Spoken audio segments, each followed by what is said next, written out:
वैसे भी भाभी, यह बात ऑस्ट्रेलिया की नहीं है। इस तरह के लुच्चे लफंगे गुंडे हर जगह, हर गली, हर मोहल्ले, हर नुक्कड़ पर बैठे रहते हैं। इस डर की वजह से हम बाहर निकलना तो नहीं छोड़ सकते ना। अगर हमें कुछ आना चाहिए तो इनसे मुकाबला करना आना चाहिए और इनसे किस तरह से निपटना है वो आना चाहिए। सो प्लीज आप बिल्कुल भी परेशान मत होइए। मुझे कोई अफसोस नहीं है और ना ही मुझे किसी तरह का कोई डर लग रहा है।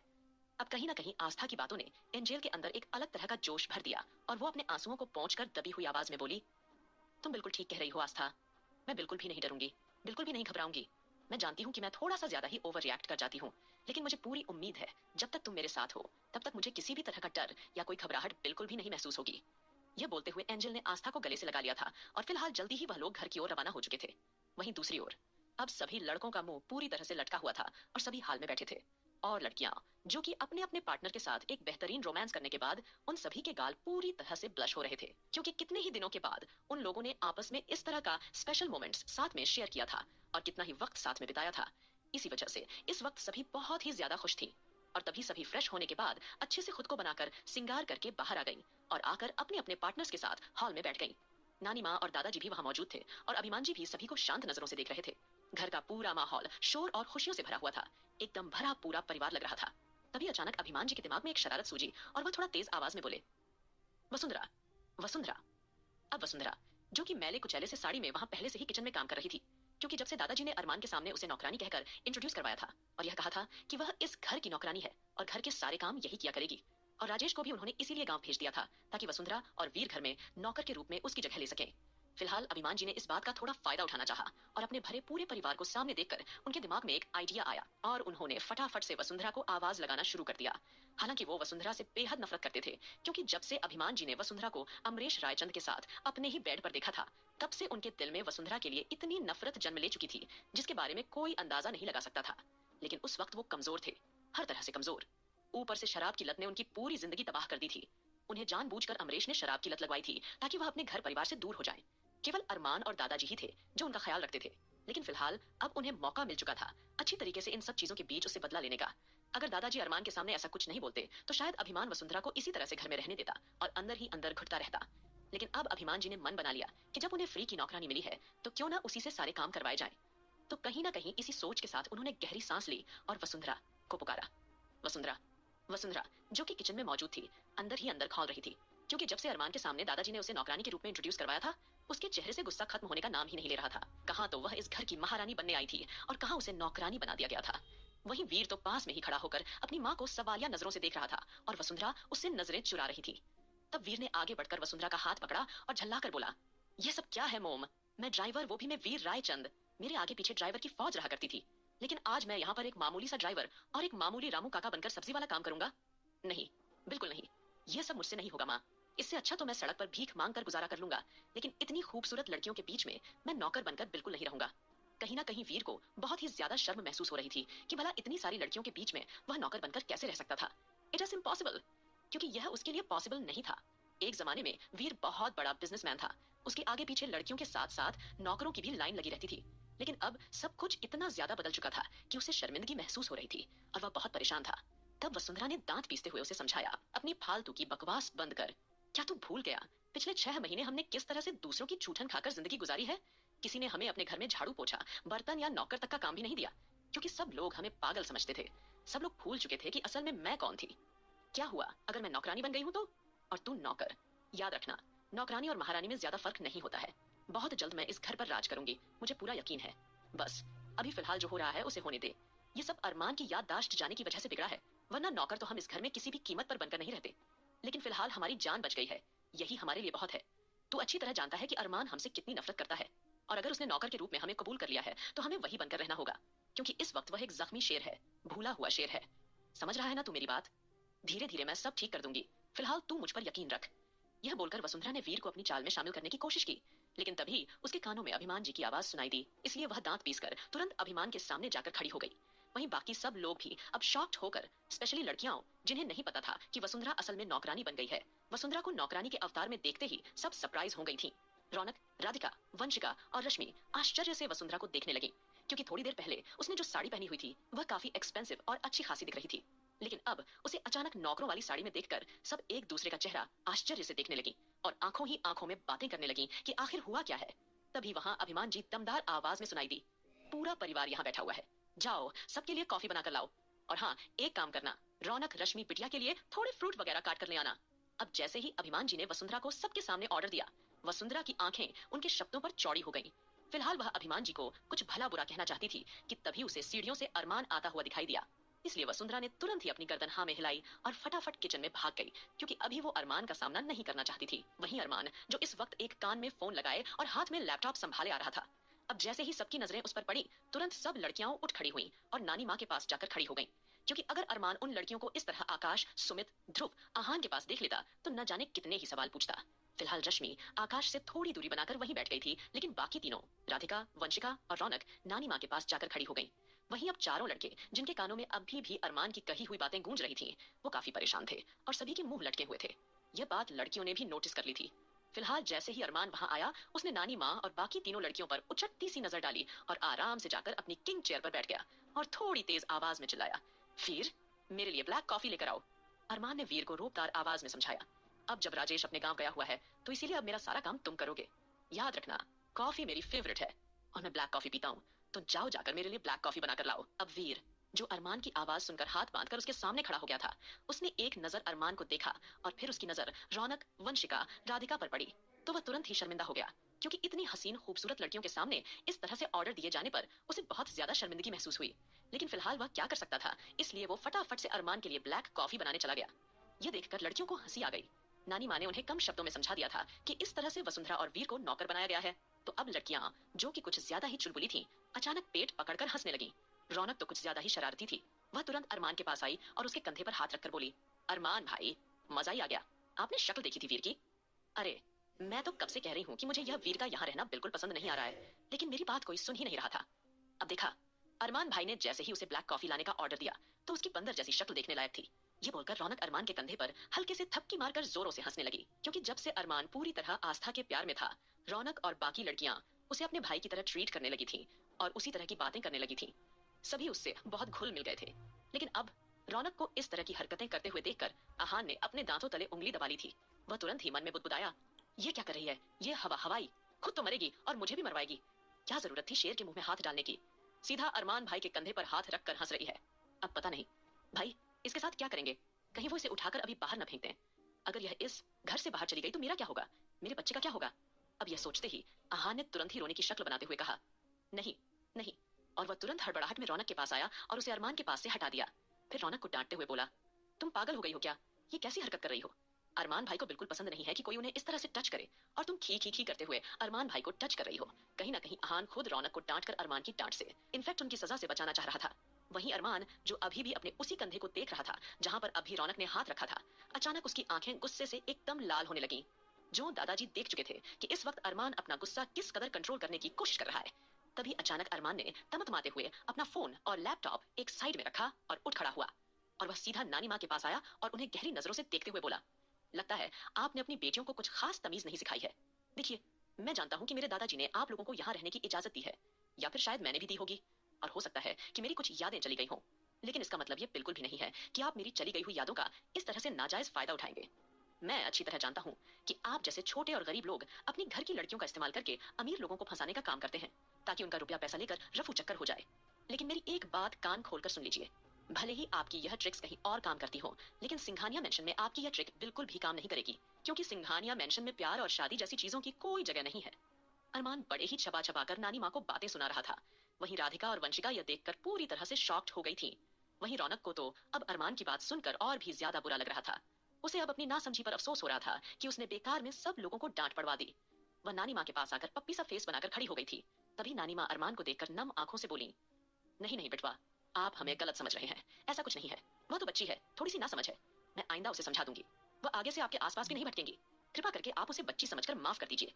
जैसे ही नानी माँ ने रौनक की तरफ से यह कहा, आहान, आकाश, सुमित, ध्रुव, सभी का दिल जैसे सीने से बाहर आने को तैयार था। वहीं रौनक की आंखें तुरंत आंसुओं से भर आई और वह अरमान के सामने जाकर बोली, भाई, इसमें नानी माँ या किसी की भी कोई गलती नहीं है, इसमें सिर्फ मेरी गलती है। मैं कुछ ज्यादा ही एक्साइटेड हो गई थी, मुझे माफ कर दीजिए। मैं भूल गई थी कि आप हमारे पुराने वाले भाई नहीं रहे, अब आप बदल चुके हैं। यह कहते ही उसकी आंखें आंसुओं से झलक उठी। रौनक की आंखों में आंसू देखकर आहान पूरी तरह से बेचैन हो गया था, क्योंकि वह सब कुछ बर्दाश्त कर सकता था, लेकिन रौनक की आंखों के आंसू वह किसी भी कीमत पर बर्दाश्त नहीं कर सकता था। इतना सब कुछ होने के बाद रौनक के लिए वहां रुके रहना थोड़ा मुश्किल हो गया था, इसलिए बिना देरी किए वह वहां से निकलकर गार्डन साइड की ओर जाने लगी। जैसे ही रौनक गार्डन की ओर गई, आहान को लगा कि कहीं उसे अरमान की बात ज्यादा बुरी तो नहीं लग गई शायद, इसलिए वह घर के बाहर जा रही है, या फिर वह इस घर को छोड़कर जा रही है। क्या वह मुझे भी छोड़कर चली जाएगी? क्या वह अपने छछूंदर को भी छोड़कर चली जाएगी? आगे क्या होगा इस कहानी में जानने के लिए सुनते रहिए ऑब्सेस्ड बिलियनेयर हबी, सिर्फ पॉकेट एफएम पर। आ जाएगी है। अब अरमान की ये बात सुनकर आहान ने मायूसी से रौनक को बाहर जाते हुए देखा और फिर जल्दी से बात बदलते हुए बोला, अरमान भाई, मैं बिल्कुल भी यकीन देख नहीं पाया कि किसी ने आज आपके कंधे पर हाथ रखा, वह भी द ग्रेट अरमान सिंघानिया के कंधे पर हाथ रखा। आप बिल्कुल फिक्र मत कीजिए, मैं अभी जा रहा हूँ उस लड़की को सबक सिखाने के लिए। इतना बोलकर आहान अरमान की बात सुने बिना ही गार्डन की ओर दौड़ पड़ा और जल्दी से बाहर जाने लगा। कहीं ना कहीं उसके मन में यही डर बैठ गया था कि रौनक घर छोड़कर ना चली जाए। उसने परेशान मन से सोचा, अगर रौनक वाकई घर छोड़कर चली गई तो उसका क्या होगा? क्या मेरा बच्चा सड़कों पर पैदा होगा? नहीं। ये सोचकर वो जोरों से चिल्ला दिया और जल्दी ही रौनक के पीछे पीछे गार्डन में पहुंच चुका था। वहीं दूसरी ओर आहान के जाने के बाद अरमान उसे अविश्वास से देखता ही रह गया कि अचानक से आहान क्यों वहां से हड़बड़ाकर चला गया। फिलहाल उसने नानी माँ को गुस्से भरी नजर से देखा और अगले ही पल तंज कसा। मैं अच्छी तरह से जानता हूँ आप सबको, लेकिन मेरा परिवार सही और गलत की पहचान नहीं रखता। फिलहाल आप लोग केवल कुछ दिनों के लिए यहाँ के मेहमान हैं, क्योंकि मैं आप लोगों के लिए अलग से रहने का बंदोबस्त करने के बारे में सोच चुका हूँ। सुमित, ध्रुव और आकाश तीनों एक साथ बोले। व्हाट? उनकी आवाज सुनकर अरमान ने अब उन तीनों को सवालिया नजरों से घूरा। जैसे ही अरमान ने नजर उठाई, वे तीनों एकदम सीधे होकर खड़े हो गए। तभी आकाश जल्दी से बात संभालते हुए हिचकिचा कर बोला, अरमान, हमारे कहने का मतलब यह था कि दादाजी ने इन लोगों को यहाँ रखा हुआ है। इन्होंने अभिमान अंकल जी की जान बचाई थी, और फिर वसुंधरा और वीर भी तैयार बैठे हैं। अगर घर में मेंबर्स ही नहीं रहेंगे तो हम उनसे नौकर वाला कैसे करवाएंगे? तुम समझ रहे हो ना मेरी बात? यह कहते हुए आकाश जल्दी से अरमान की दूसरी साइड जाकर खड़ा हो गया और थोड़ा डरते हुए बोला, अरमान, ये लोग हमारे लिए काम भी तो कर सकते हैं। हम इनका इस्तेमाल वसुंधरा और वीर को सजा देने के लिए कर सकते हैं। वैसे भी यह लोग यहाँ रह ही रहे हैं, तो क्यों ना इन्हें उनके पीछे लगा दें, ताकि यह उन्हें अच्छी तरह से परेशान कर सकें और हमें ज्यादा से ज्यादा सुकून मिले। यह सुनकर अरमान ने सुमित की ओर देखा और बस एक ही शब्द बोला, इंटरेस्टिंग। फिर वह सीधा वहां से बाहर निकल गया। वहीं अभिमान जी, जो इस वक्त दादाजी के साथ कमरे में मौजूद थे, वो और भी इमोशनल हो चुके थे। उन्हें लग रहा था कि आज जो कुछ तमाशा हुआ है वह सिर्फ उनकी वजह से हो रहा है। काश वे जिंदा ही न बचे होते, तो शायद इन लोगों के लिए इतनी मुसीबत न खड़ी होती। क्योंकि रौनक और रश्मि दोनों ही प्रेग्नेंट थीं और दोनों को ही अपने अपने पतियों से अलग रहना पड़ रहा था। यह बात उन्हें और भी ज्यादा दर्द दे रही थी। फिलहाल इससे पहले कि दादाजी अभिमान जी को कुछ समझा पाते, तभी उनके दरवाजे पर दस्तक हुई। उन्होंने देखा नानी माँ, रश्मि, राधिका, वंशिका, ध्रुव, आकाश, सुमित सब इस वक्त अभिमान जी के कमरे में मौजूद थे। सभी की आंखें कहीं न कहीं आंसुओं से नम थीं। तभी सभी लड़कियां अभिमान जी के पास आईं, उनका हाथ थामकर बोली, आप जानते हैं, हमेशा से हमारी जिंदगी में पिता की कमी थी, जो आपके आने के बाद पूरी हो चुकी है। दादाजी और नानी माँ तो हमेशा हमारे लिए मौजूद थे, लेकिन फिर भी हमें एक अजीब सी कमी महसूस होती थी। लेकिन आपके आने के बाद वह हमारी जिंदगी में वो कमी पूरी हो गई है।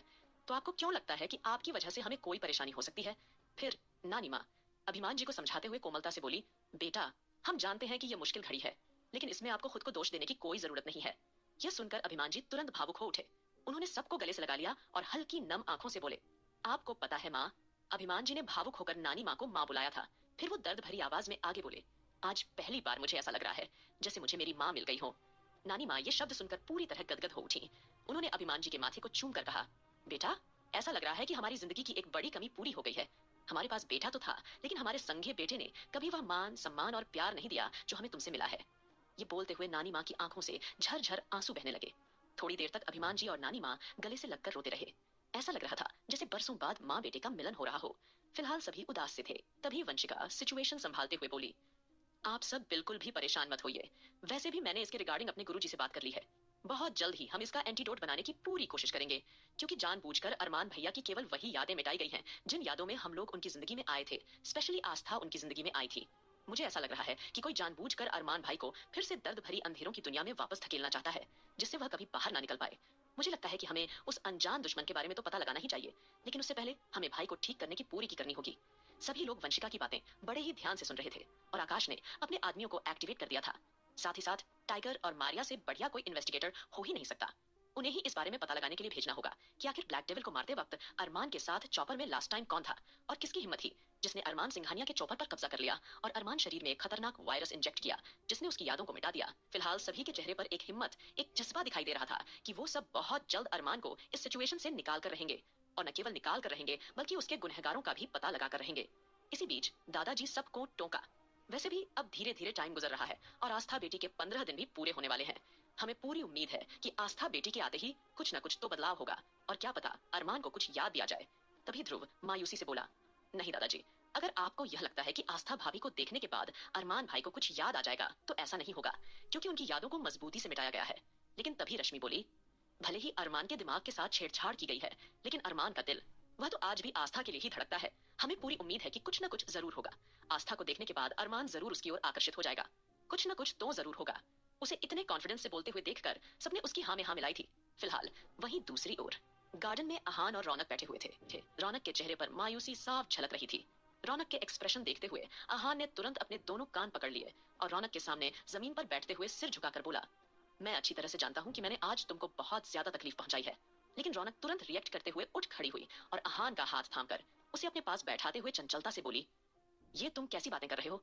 देखिए, जानती हूँ कि सचमुच सिचुएशन खराब है और मैं ही थोड़ी सी फ्रैंक हो गई थी। मुझे ही याद नहीं रहा कि अरमान भाई की यादें अब नहीं है। वरना तुम जानते हैं ना, अरमान भाई ने मुझे अपनी बहन बनाया था और मैं उनसे बहुत प्यार करती हूँ। जितना प्यार मैं तुमसे करती हूँ, उतना ही प्यार मैं अरमान भाई से भी करती हूँ। तो मुझे उनकी बातों का कोई बुरा नहीं लगा। मुझे तो बस सिर्फ उस दिन का इंतजार है जब हमें उन पर हमला करने वाले के बारे में पता चलेगा, और मैं उसे नहीं छोड़ूंगी। तुम देखना, मैं अपने फेवरेट पेट से मार मार कर उसका भरता बना दूंगी। रौनक की बातों में गुस्सा और दर्द दोनों था। वह दांत पीसते हुए बोली जा रही। रौनक के ऐसे बोलने पर अहान ने गहरी सांस ली और उसे बाहों में भर लिया और धीमी आवाज में उसे छेड़ते हुए बोला, मुझे नहीं पता था कि मेरी हवा हवाई इतनी ज्यादा इंटेलिजेंट भी है। तब रौनक ने हल्की मुस्कान दी और अहान को हल्का सा धक्का मारते हुए बोली, बस बस, तुम्हें तो मैं हमेशा पागल ही लगती हूँ। फिलहाल दोनों एक दूसरे के साथ अच्छा क्वालिटी टाइम स्पेंड करने लगे थे। वहीं दूसरी ओर अरमान अब सीधा टाइगर के साथ ऑफिस जा रहा था, क्योंकि जब से अरमान को पता चला था कि मारिया प्रेग्नेंट है, तो इसीलिए अरमान ने मारिया को अपने साथ लेकर जाने से साफ मना कर दिया था और वह सिर्फ टाइगर के साथ ऑफिस रवाना हो चुका था। वहीं सुमित ने फोन पर पहले ही ऑफिस के सभी लोगों को इंस्ट्रक्शन दे रखे थे कि कोई भी अरमान के सामने किसी भी तरह की बातें नहीं करेगा।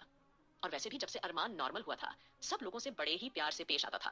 लेकिन अब एक बार फिर से अरमान का डेविल रूप लौट रहा था, जिसका असर इस वक्त सभी लोगों पर पड़ने वाला था। फिलहाल सब लोगों ने गहरी सांस ली और जैसे ही अरमान अपने ऑफिस पहुंचा, उसे देखते ही सभी लोग अपनी सीटों से खड़े हो गए। लेकिन अरमान बिना किसी की ओर देखे सीधा अपने फ्लोर पर आ गया। वहां जाकर उसने टाइगर से बोला, मेरे सेक्रेटरी को अंदर भेजो ताकि वह मुझे ऑफिस की पूरे 2 साल की डिटेल्स दे सके। जब से मेरी यादें गई हैं, तब से क्या क्या हुआ है, ऑफिस की वह सारी बातें मुझे जाननी होंगी। अरमान किसी के सामने यह एहसास नहीं होने देना चाहता था कि उसमें किसी तरह की कोई कमी आ गई है। वह एक बार फिर से परफेक्ट जेंटलमैन की तरह दिखना चाहता था, जिसके आगे सभी लोग पानी कम थे। फिलहाल टाइगर ने गहरी सांस ली और बाहर निकलकर सेक्रेटरी के रूम की ओर गया, क्योंकि आकाश पहले ही बता चुका था कि अरमान के लिए नया सेक्रेटरी हायर कर दिया गया है और साथ ही उसे सारी बातें भी समझा दी गई हैं। फिलहाल वो देर नहीं करना चाहता था। अब जैसे ही टाइगर वहां गया, उसने देखा कि जीन्स और उसके ऊपर एक कुर्ता डाले हुए एक बहुत खूबसूरत लड़की बैठी हुई थी। उसके भूरे बाल उसके पूरे कंधे पर फैले हुए थे। तभी टाइगर वहां उसके पास आया और उसे कुछ उखड़े अंदाज में देखकर बोला, जाकर बॉस को पूरी डिटेल्स दो और उनकी सारी अपडेट दो। उनके आगे अगले 3 दिनों में, 1 हफ्ते में उनकी कौन कौन सी मीटिंग होने वाली है वह भी बता देना। और साथ ही साथ अगर वह तुमसे पिछले 2 साल का डाटा पूछे तो तुम्हें वह भी बताना होगा। क्या तुम तैयार हो यह सब बताने के लिए? तब वह लड़की टाइगर की बात सुनकर पहले तो थोड़ा सा कांप गई थी, फिर अपने होंठ काटते हुए तुरंत खड़ी हुई और बोली, जी सर, मैं बिल्कुल तैयार हूँ। तब टाइगर ने एक नजर उस सेक्रेटरी की ओर देखा। न जाने क्यों टाइगर को पहली बार किसी लड़की को इस तरह देखकर अजीब सी फीलिंग आई थी, जिसे फिलहाल वह एक्सप्रेस नहीं कर पाया और सीधा अरमान के पास आ गया था। तभी वह लड़की, जो कि अरमान की नई सेक्रेटरी थी और उसका नाम कोई और नहीं बल्कि संजना सिंह था, उसने जल्दी ही कांपते हुए एक बड़ी सी फाइल्स अपने हाथों में थामी। कहीं ना कहीं उसका मन पूरी तरह से बेचैन था और अंदर ही अंदर उसे डर भी लग रहा था, क्योंकि उसने अरमान सिंघानिया के बारे में काफी कुछ सुन रखा था। यह उसका ड्रीम जॉब था और कोई भी गलती करके वो अपने जॉब को हाथ से जाने नहीं देना चाहती थी। फिलहाल उसने खुद को तैयार किए और सीधा अरमान के सामने जाकर खड़ी हो गई। कुछ पल के लिए संजना अरमान को देखने की हिम्मत नहीं कर पा रही थी। ऐसा लग रहा था कि उसकी टांगे कंप रही हों, लेकिन जैसे तैसे उसने खुद को संभाले रखा। संजना सिंह काफी समय से अरमान की कंपनी में काम करने के लिए तरस रही थी और जब से उसे आकाश का कॉल आया, तब से वो खुशी से हवा में उड़ रही थी। फिलहाल अब जैसे ही संजना लगातार वहां खड़ी होकर केवल अपने हाथ में पकड़ी फाइल को देखती रही, अरमान ने उसकी ओर एक नजर डाली थी और फिर उसने तिरछी नजरों से केवल टाइगर को इशारा किया। तब टाइगर, जो कि संजना को नर्वस होते हुए देख चुका था और वो जानता था उसके बॉस के सामने तो अच्छे अच्छे बड़े बड़े वीआईपी तक कांप उठते हैं, ये तो फिर भी एक मामूली सी सेक्रेटरी है। फिलहाल जल्दी ही टाइगर ने अपना लहजा थोड़ा नरम करते हुए संजना को ऑर्डर दिया, यह क्या कर रही हो तुम? तुम्हें यहाँ जिस काम के लिए बुलाया गया है, फटाफट से अपना काम शुरू करो। बॉस को टाइम बर्बाद करना बिल्कुल पसंद नहीं है। तब टाइगर की बात सुनकर संजना का दिल अंदर थोड़ा शांत हुआ गया और फिर उसने जल्दी ही थोड़ा सा खुद को कंसोल करके अरमान को पूरा प्रेजेंटेशन देना शुरू कर दिया। इस बीच अरमान ने एक नजर संजना सिंह को देखा और उसके बाद अपने काम पर कंसंट्रेट करने लगा। फिर बड़े ध्यान से सारी डिटेल्स सुनने और नोट करने लगा। अरमान ने उसे एक बार देखने के बाद दूसरी बार देखने में कोई इंटरेस्टेड नहीं दिखाया। फिलहाल उसकी नजरें पूरी तरह से बस फाइल पर ही थी। भले ही संजना फाइल से देखकर बोल रही थी, लेकिन उसे सब कुछ जुबानी याद था, क्योंकि अरमान की मीटिंग के लिए उसने कई रातें जागकर तैयारी की थी। वह पूरी तैयारी के साथ बाकी सबके सामने उपस्थित हुई थी, और जैसे ही उसका काम खत्म हुआ, उसने गहरी सांस ली, मानो कि उसने एक बहुत बड़ी जंग जीत ली हो। अब अरमान को सारी डिटेल्स देने के बाद कहीं ना कहीं उसकी नर्वसनेस थोड़ी कम हुई, और धीरे धीरे उसने अरमान को देखने की कोशिश की। फिलहाल संजना से डिटेल्स लेने के बाद अरमान ने दमदार आवाज में कहा, ग्रेट वर्क। और फिर उसके बाद उसने टाइगर को देखा। टाइगर ने तुरंत अरमान की नजरों को भांपकर संजना को वहां से जाने का इशारा किया। आगे क्या होगा इस कहानी में, जानने के लिए सुनते रहिए।